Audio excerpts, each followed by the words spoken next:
Bismillahirrahmanirrahim. I am Dr. Mahibullah Wazir, and the topic is the shoulder joint or glenohumeral joint. Look, this is the shoulder joint, or this is the shoulder joint. And before we start to discuss about the shoulder joint, I tell you some facts. Look, this at the lateral border, upper part of the lateral border and the scapula, this is glenoid cavity. And above the glenoid cavity, this tubercle which you see, this is supraglenoid tubercle from which the long head of the biceps originate. And over here, this is infraglenoid tubercle from which the long head of the triceps originate. Then this you can see, this is the acromion process of the scapula, and I told you that the highest point at the tip of the shoulder, the bone you feel, this is the acromion process. And then this is the coracoid process, and I told you previously that in this infraclavicular fossa with deep palpation, you can feel the tip of the coracoid process. Then you see this is the head of the humerus, and this line all around it, this is the anatomical neck of the humerus. And then you can see these two tubercles. One is this smaller one, lesser tubercle, and one is this greater one or greater tubercle. And then at the upper surface of the greater tubercle, you can see these three fossae. These three fossae for the attachment of the supraspinatus, infraspinatus, and teres minor muscle. And then you can see this intertubercular groove in which lies the tendon of the long head of the biceps. And then the part over here, this is being called as surgical neck. Otherwise, normally all the humans is having one neck, but in the humerus, this is one anatomical neck, and this is being called as surgical neck for the reason that related over here is the axillary nerve with the bone, in contact with the bone, and the anterior and posterior circumflex humeral arteries. If there is fracture in this area or dislocation of the bone, then the axillary nerve is at danger to be injured or cut. That's why this part is also called as surgical leg. These are some few facts. Now we start with the joint. The shoulder joint or glenohumeral joint is a synovial joint of ball and socket variety. It is multi-axial and very freely movable joints. You can understand, orientate that how many vigorous and all type of movements you perform at the shoulder joint. Then what are the articulating surfaces? You can see this head of the humerus, which is half spherical in shape, articulate with this oval facet on the upper part of lateral border of the scapula, the glenoid cavity. But you note that the glenoid cavity is much smaller and less deeper than the head. The size ratio between the two is 4:1, which is against the stability rule, but the movement is very free at the cost of this instability, and then the stability Allah has provided with other means, which I will discuss you later on. Both these articular surfaces are being covered by a hyaline cartilage, which is present in every synovial joint. Okay, then because this is very shallow and smaller in size, that what Allah Pak has provided, that a ring made up of fibrocartilage like this, that you make a small ring, of fibrocartilage like that, and then attach it with the margins of the glenoid cavity like this. Fuse it with the margins of the glenoid cavity like this a fibrocartilaginous ring which is being attached to the margins of this glenoid cavity, which make it deepened less but more effectively. And this fibrocartilaginous ring which is being attached, this is being called as labrum glenoidale or glenoidal labrum. You can see it over here. Look, this is the labrum glenoidale which is being attached to the margins, and this is the tendon of long head of the biceps which originates from the supraglenoid tubercle. But this labrum ring made up of fibrocartilage is effective in making and giving deepening and stability to the shoulder joint. Okay. Then what are the ligaments of the shoulder joint? The first everywhere is the capsule, and the capsule is always attached to the margins of the articular surface. Now over here this is the articular surface and these are its margins, so the capsule is attached to this margin of all the glenoid cavity over here like this to the margins. But note the point that the supraglenoid tubercle is also being included in the capsule, so that when the long head of the biceps originate, it is intracapsular or it is intra-articular. This tendon lies inside the joint cavity, so it is attached all around to the labrum glenoidale, and inferiorly over here at the head of the humerus it is attached at the head of the humerus. It is attached to this anatomical neck all around, but on the inferior side over here, inferior side, it is not attached to the anatomical neck but below the anatomical neck, extending over onto the shaft up to here. In this way the capsule is attached more inferiorly, more down at the inferior side, and it is legs as well. And this lower redundant part of the capsule along with the synovial membrane, this also called as axillary recess. Look over here. This on the inferior surface, superior surface the capsule is attached to the anatomical neck, but over here inferiorly it is more attached, extending over onto the shaft, and this redundant part is also called as axillary recess. Axillary capsule, because the cavity, and what is the joint cavity? The joint cavity is everything lying inside the capsule. If this is the capsule, look. So if you tear the capsule, now your finger is your probe is inside the cavity. Everything inside it is the joint cavity or intra-articular. Okay. So one is the capsule. The capsule is the one ligament, but inferiorly it is legs and extend more downward. That's why from the inferior side, the support of the capsule to the joint is less on the inferior side. Secondly, note the point on the inner surface of the capsule.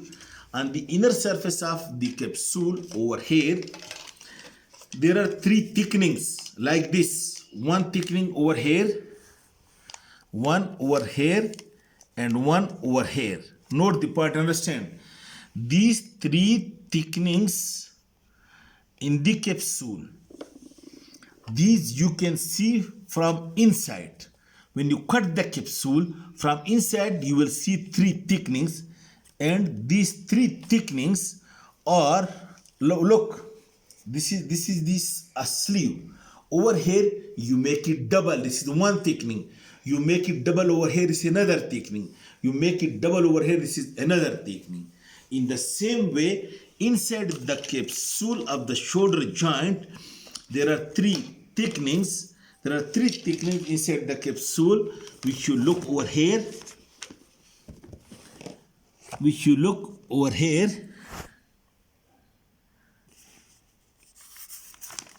Yes, this one.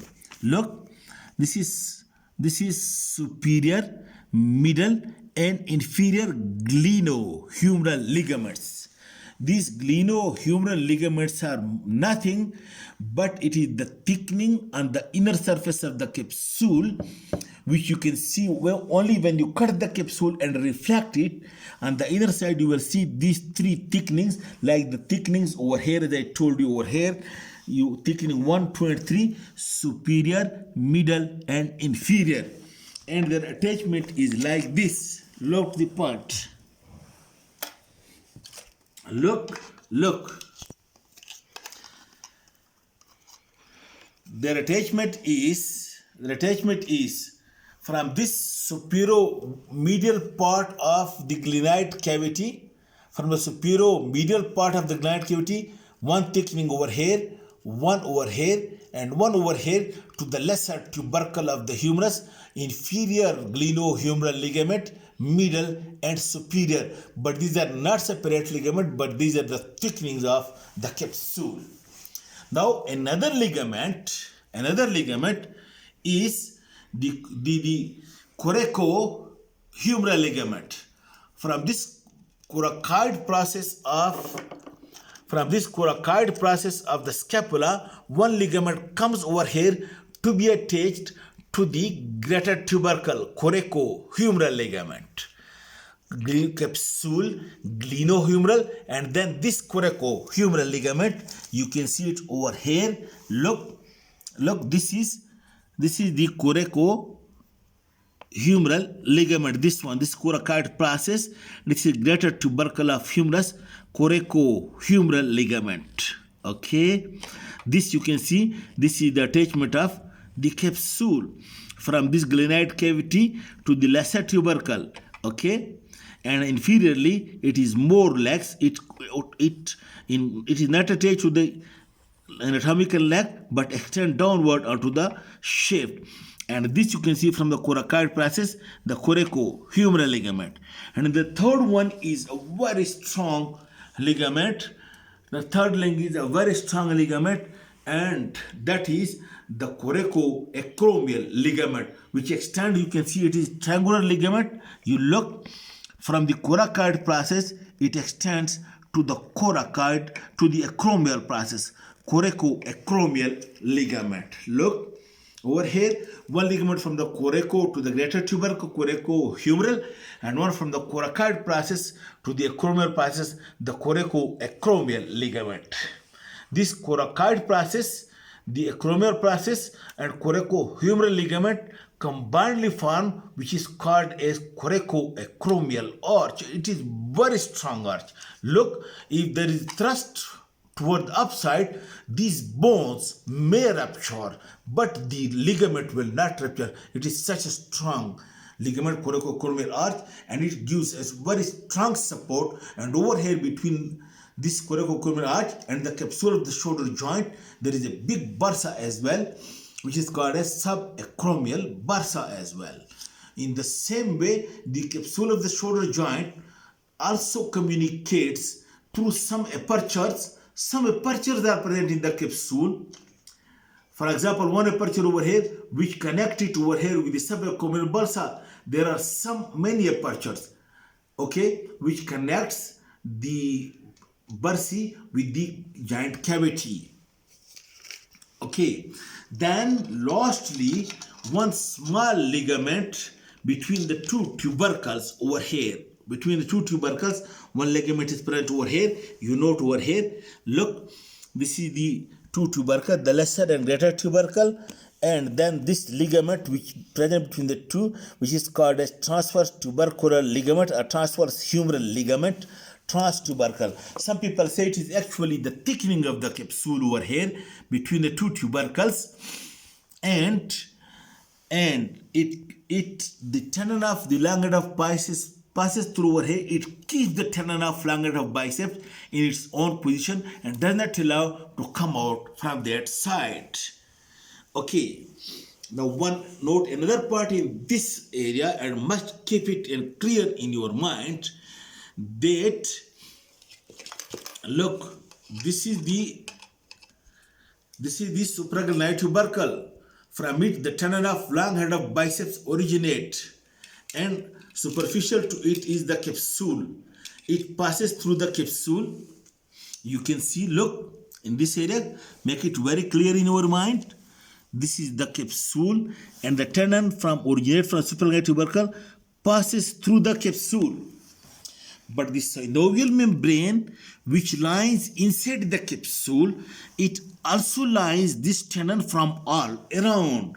The tendon of the biceps is being in the closed synovial sheath, so that this tendon, number one, does not rub with the bone, and number two, note the point. Now, I ask you that if the tendon lies inside the joint cavity, it is intracapsular or intra-articular, that why not it is being injured between the two bones? Okay, can you tell me? The answer is that the tendon lies inside the capsule, but the tendon does not lie between these two articular surfaces. If it would be lying between these two articular surfaces, then it would have been injured by the movements. So it lies over here. It is called as intra-articular because it lies inside the capsule, but it does not lie between the two articular surfaces. Secondly, it is all around lined by the synovial sheath, which keep it lubricated all the time. And you can see it over here. Look, this is the tendon, white is the tendon, and this is the synovial sheath around it up to here. Then it is not called below this, it is not called by synovial sheath, but wherever it is here. In the same way, meniscal, for example, ligament of head of femur, it is also intra-articular, but it does not lie between articular surfaces. In the same way, in the knee joint, the cruciate ligaments, these are intra-articular, but it does not lie between the articular surfaces. That's why they are not being injured. So in this way, the ligaments, as I told you, the capsule, then the capsule from inside is lined by the synovial sheath, but there are many perforations in the capsule through which the capsule may communicate with the bursae outside the joint.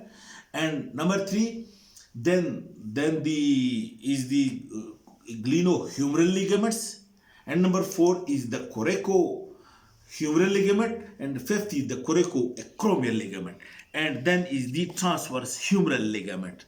These are the ligaments.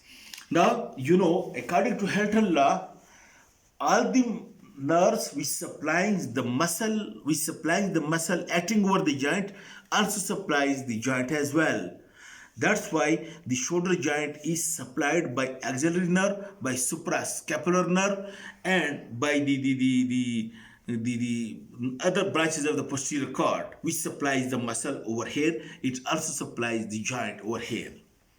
Now note another point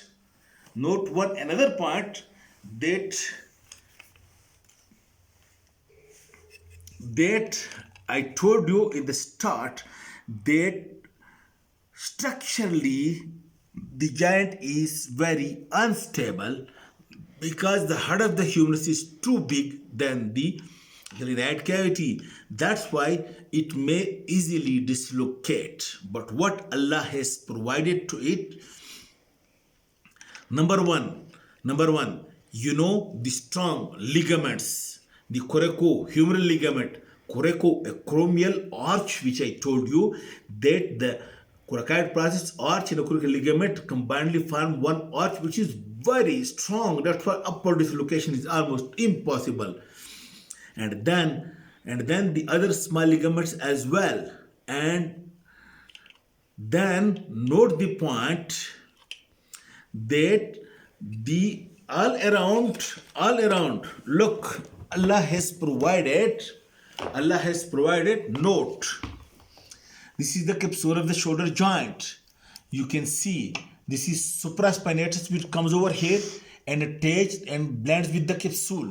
This is infraspinatus, which comes over here and attached to the greater tubercle and blends with the capsule. This is teres minor. In this way, all these muscle, in addition to the ligaments, in addition to these bones also provide support to it.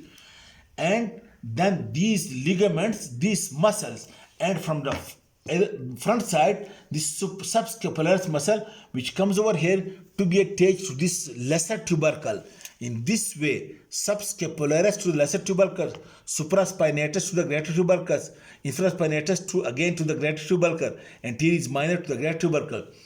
These four muscles attached all around the joint cavity, around the shoulder joint, and banded with the capsule.